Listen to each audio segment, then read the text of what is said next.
Why hello, lovely humans, Jen Foxbot here. Welcome to another edition of Math Mondays, da-da-da-da-da, yeah. Alright, so one of the reasons why I love math is that it allows us to make better decisions for ourselves, our communities, and our countries. For example, math can help us make better social and economic policies. Since there are very rarely ever any issues that are actually black and white, with the proper information, math can help us to find an evidence-based approach to solve the problem in a way that benefits the most people in the best way, in the most efficient way. This is especially useful for issues that are emotionally charged, with issues where it's hard for us to sometimes make rational decisions. We're human, that's okay. We get emotional sometimes. Emotions aren't necessarily bad, but when we're making policies, we have to be very careful about the reasons why we are making those policies. So math can help us to see through the fog and make better decisions and make better policies. One such issue that is often emotionally charged is homelessness. And so this is the issue that we are talking about today. We are going to dive into the costs of homelessness, and in doing so, it'll actually help us better understand some of the forces and reasons why we have folks who are chronically homeless in the United States. I'm going to really talk specifically about the United States because that is the research that I did. A lot of these comments may be applicable to other countries as well. So to do this analysis, we are going to use, most of our data is going to come from a research study that was published in 2002 by authors. I have to grab the paper because I don't have their names memorized and I might butcher them, but that's okay. So the researchers' names were Culhane, Mitro, and Hadley. I will put the link and the paper name in the video description in case you want to actually read the paper yourself. So we are going to use this to look at the different costs associated with folks who are chronically homeless. And what I liked about this paper and the reason why I chose it was because it provides an exhaustive analysis of the primary costs associated with chronic homelessness. And then the researchers used data from a publicly funded supportive housing program, or basically subsidized housing for severely mentally ill folks. And then they compared the costs before the program and after the program with the same cohort of people so that they could determine how much did it cost for taxpayers per year per person before the subsidized housing, and how much did it cost after, aka are there cost savings, and was this a good use of taxpayer dollars? Okay, so let's dive right on in. I do not have these numbers memorized, so I'm going to use a piece of the research paper that I printed out. Okay, so what I am going to do is I'm going to compare the different services used, the main services. They didn't look at all of them, but they used ones with data that was available and the largest utilization services. And then they compared those same services after folks were in housing. So I'll try and fit it all on one chalkboard. So, okay, over here we have our source provider, or basically what is the service that is being provided. We are going to look at mean or average number of days used, and then I am going to look at the annual cost, and then these two are going to be pre-subsidized housing, and then the last two are going to be let's see, oh, they do days saved. Okay, so I guess, let's see, I could do that. Number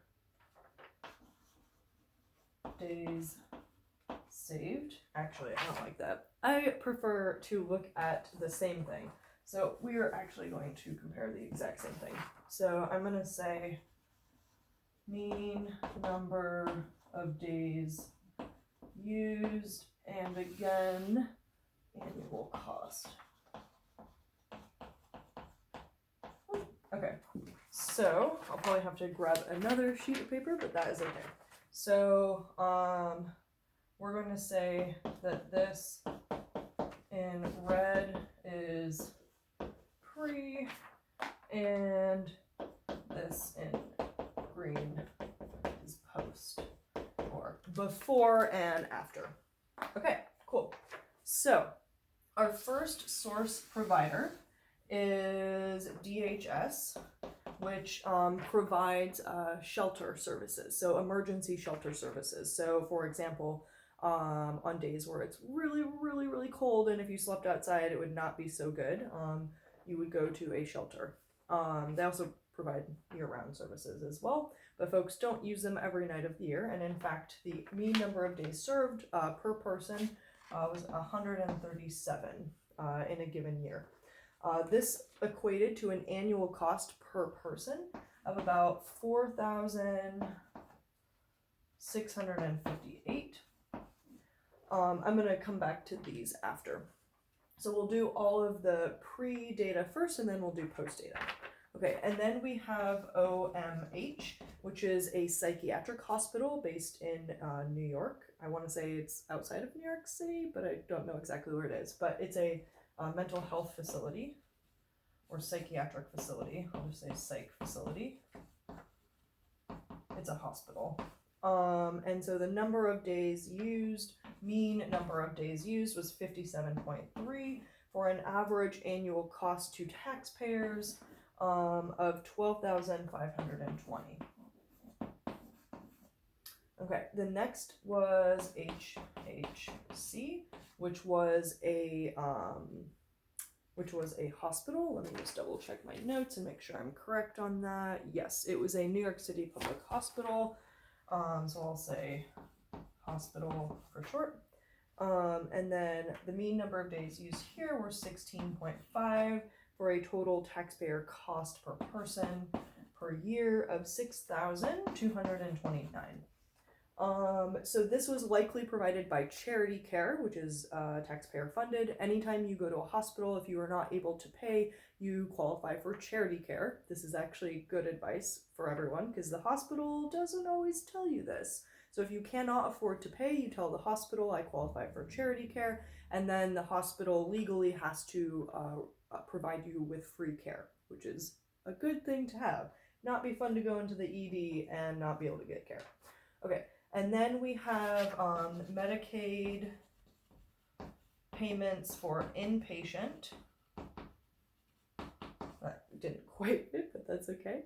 And this was 35, the number of days used was 35.3 for a total annual per person cost of $11,596.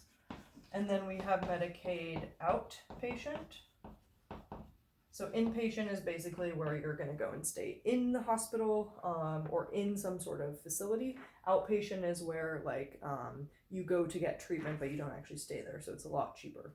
So the number of outpatient days were 62.2 for a total taxpayer cost of $2,613.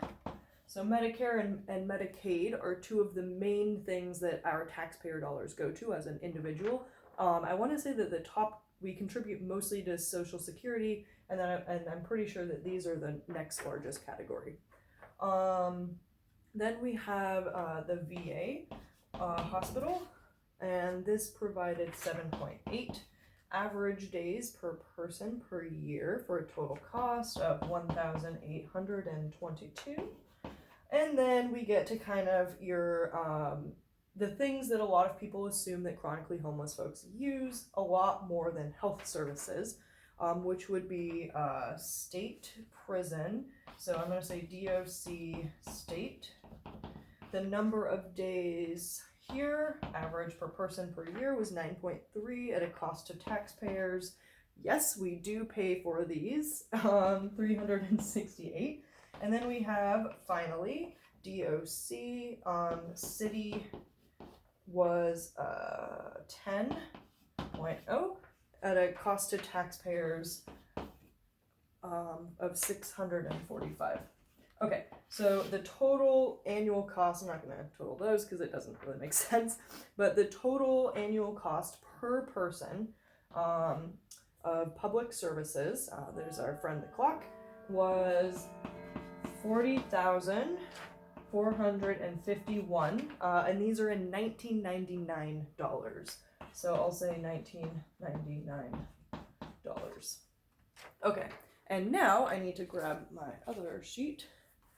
Okay, so afterwards, after folks were provided with subsidized housing, we are going to look at the mean number of days used and the annual cost associated with that. Depending on the data I have, I might actually have to say the annual change in cost, but we'll figure that out together. Okay, so the DHS, the shelter program, had a reduction of 19.8 days, mean number of days used per person per year. So each person that was provided subsidized housing before the program, on average, they used 137 days, aka they spent about 137 days per year at the shelter. After these folks were provided housing, on average, they were only there for 20 days out of the year. So that is a huge reduction. For the state psychiatric hospital, it went down from 57.3 days on average to 23 days on average. The hospital, this is probably emergency department, that's what I would guess. But that reduced from 16.5 to just 3.3.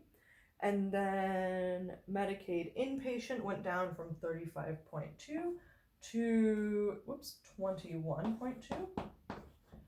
Outpatient, interestingly enough, went up from 62.1 to 121.5 average days per year. But that actually makes a lot of sense because, for example, the average person that has a primary care provider, I go and see my doctor on a regular basis, and they give me checkups and make sure that I stay healthy. And so the goal of going to lower cost services, not only is that, it's preventative care, so it makes sure that we stay healthy, but it catches things early too. So if the doctor is worried about something, they can have you go and check it out and catch things at a much earlier stage. And that not only increases your likelihood of better outcomes, but it ends up being way less expensive. The most expensive facilities in healthcare are emergency departments.